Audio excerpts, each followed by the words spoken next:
Hey, good morning. It is January 22nd. How is that even possible? Look at that. That lovely red glow is from my car idling. Don't come at me. It's cold out and my car needs to defrost before I go to work. But hey, let's do this read before I go. You willing to join me? Let me turn this on so I can see what I'm doing. It's a good day. We are reading in chronological order, and we are reading from the Common English Bible right now. And we are in Genesis, and we found that, as can happen, I guess, in relationships, that someone has a favorite and someone doesn't. And unfortunately, Jacob made it very obvious to one of his wives that she was tolerated but not loved, kind of thing. She was liked but not loved. And anyway, so Leah had babies and Rachel had none for whatever reason. And now we're going to pick it up where we left off in Genesis chapter 30, and we'll be reading 2 chapters today, so chapters 30 and 31 in the Common English Bible. When Rachel realized that she could bear Jacob no children, Rachel became jealous of her sister and said to Jacob, "Give me children. If you don't, I may as well be dead." Like it's that easy. Jacob was angry at Rachel and said, "Do you think I'm God? God alone has kept you from giving birth." She said, "Here's my servant Bilhah." Oh, where did we see this before? "Sleep with her and she will give birth for me. Because of her, I will also have children." So Rachel gave her servant Bilhah to Jacob as his wife, and he slept with her. And Bilhah became pregnant and gave birth to a son for Jacob. Rachel said, "God has judged in my favor, heard my voice, and given me a son." So she named him Dan. Rachel's servant Bilhah became pregnant again and gave birth to a second son for Jacob. And Rachel said, "I've competed fiercely with my sister, and now I've won." So she named him Naphtali. Good. When Rachel realized that she had stopped bearing children, she took her servant Zilpah and gave her to Jacob as his wife.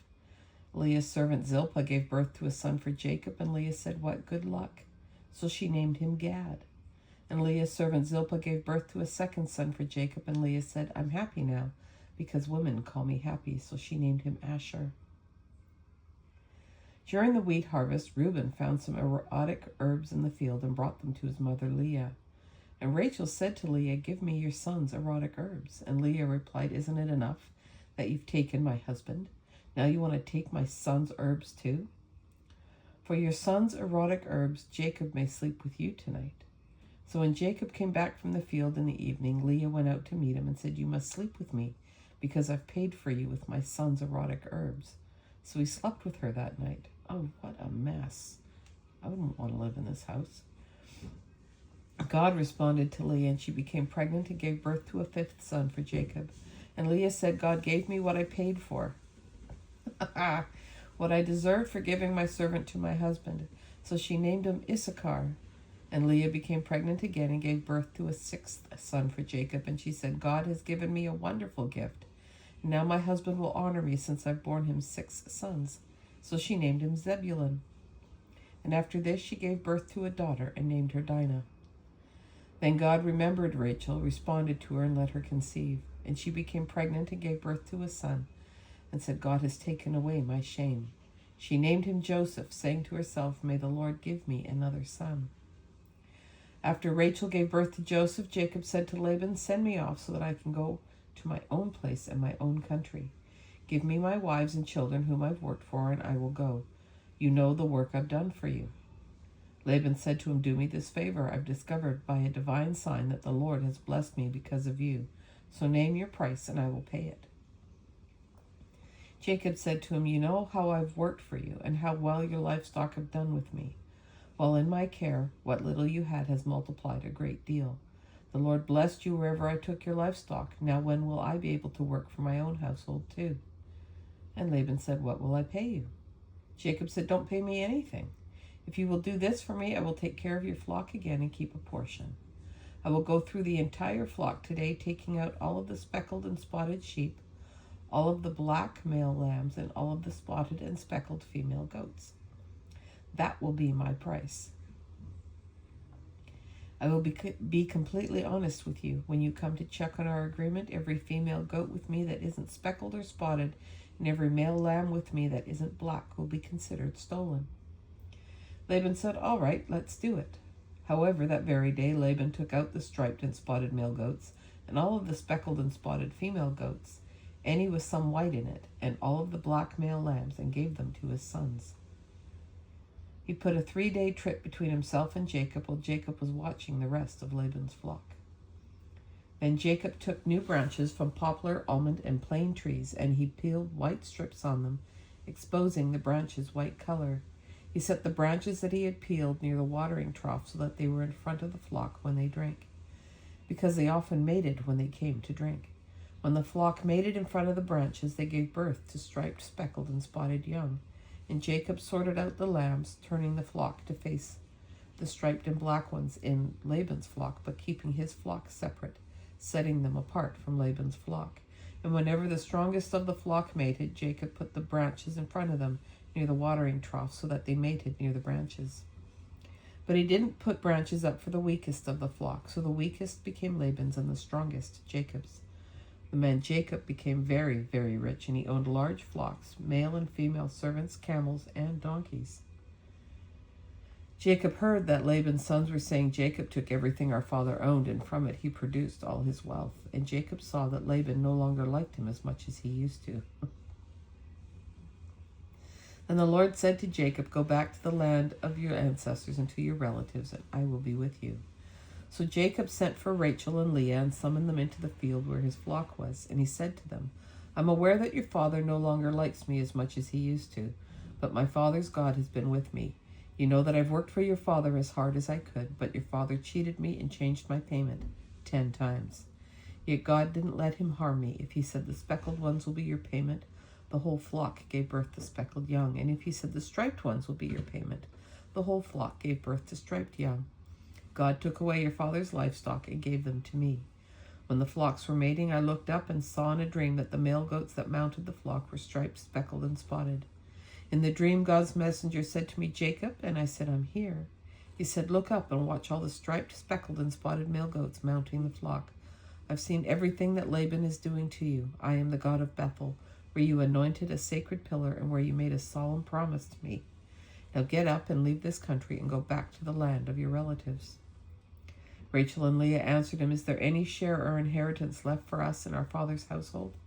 Doesn't he think of us as foreigners since he sold us and has even used up the payment he received for us? All of the wealth God took from our father belongs to us and our children. Now do everything God has told you to do.' So Jacob got up, put his sons and wives on the camels, and set out with all his livestock and all of his possessions that he had acquired in Paddan Aram in order to return to his father Isaac in the land of Canaan.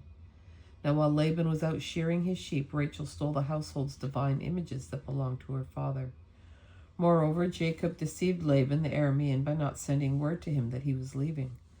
So Jacob and his entire household left. He got up, crossed the river, and set out directly for the mountains of Gilead. 3 days later, Laban found out that Jacob had gone, so Laban took his brothers with him, chased Jacob for 7 days, and caught up with him in the mountains of Gilead. That night, God appeared to Laban the Aramean in a dream and said, 'Be careful and don't say anything hastily to Jacob, one way or the other.' Laban reached Jacob after Jacob had pitched his tent in the mountains. So Laban and his brothers also pitched theirs in the mountains of Gilead. And Laban said to Jacob, 'What have you done? You've deceived me and taken off with my daughters as if they were prisoners of war. Why did you leave secretly, deceiving me and not letting me know?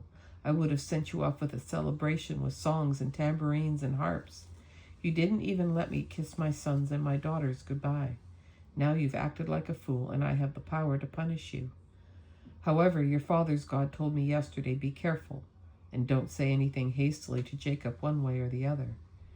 You've rushed off now because you've missed your father's household so much, but why did you steal my gods?'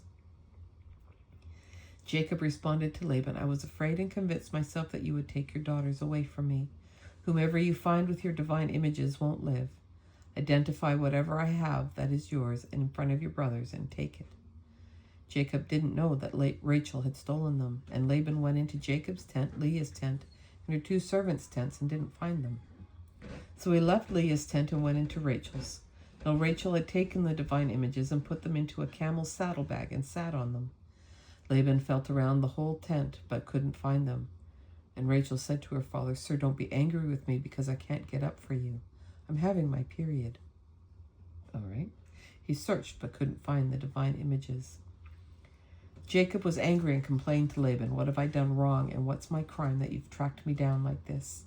You've now felt through all of my luggage, and what have you found from your household's belongings? Put it in front of our relatives and let them decide between us. For these 20 years I've been with you, your female sheep and goats haven't miscarried, and I haven't eaten your flock's rams. When animals were killed, I didn't bring them to you, but took the loss myself. You demanded compensation from me for any animals poached during the day or night. The dry heat consumed me during the day, and the frost at night I couldn't sleep. I've now spent 20 years in your household. I worked for 14 years for your 2 daughters and 6 years for your flock, and you've changed my pay 10 times. If the God of my father, the God of Abraham, and the awesome one of Isaac hadn't been with me, you'd have no doubt sent me away without anything. God saw my harsh treatment and my hard work and reprimanded you yesterday. Laban responded and told Jacob, The daughters are my daughters, the children are my children, and the flocks are my flocks. Everything you see is mine, but what can I do now about my daughters and about their sons? Come, let's make a treaty, you and me, and let something be our witness. So Jacob took a stone, set it up as a sacred pillar, and said to his relatives, Gather stones. So they took stones, made a mound, and ate there near the mound.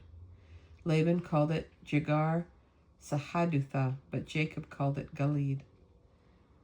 Laban said, This mound is our witness today, and therefore he too named it Gilead. He also named it Mizpah, because he said, The Lord will observe both of us when we are separated from each other. If you treat my daughters badly, and if you marry other women, though we aren't there, know that God observes our witness. Laban said to Jacob, Here is this mound, and here is the sacred pillar that I've set up for us. This mound and the sacred pillar are witnesses that I won't travel beyond this mound, and that you won't travel beyond this mound and this pillar to do harm. The God of Abraham and the God of Nahor will keep order between us. So Jacob gave his word in the name of the awesome one of his father Isaac. Jacob offered a sacrifice on the mountain and invited his relatives to a meal. They ate together and spent the night in the mountain. Then Laban got up early in the morning, kissed his sons and daughters, blessed them, and left to go back to his own place. And that is our reading for today. Thanks so much for joining me. I hope you have an awesome day, and I hope I'll see you again tomorrow. Until then, bye for now.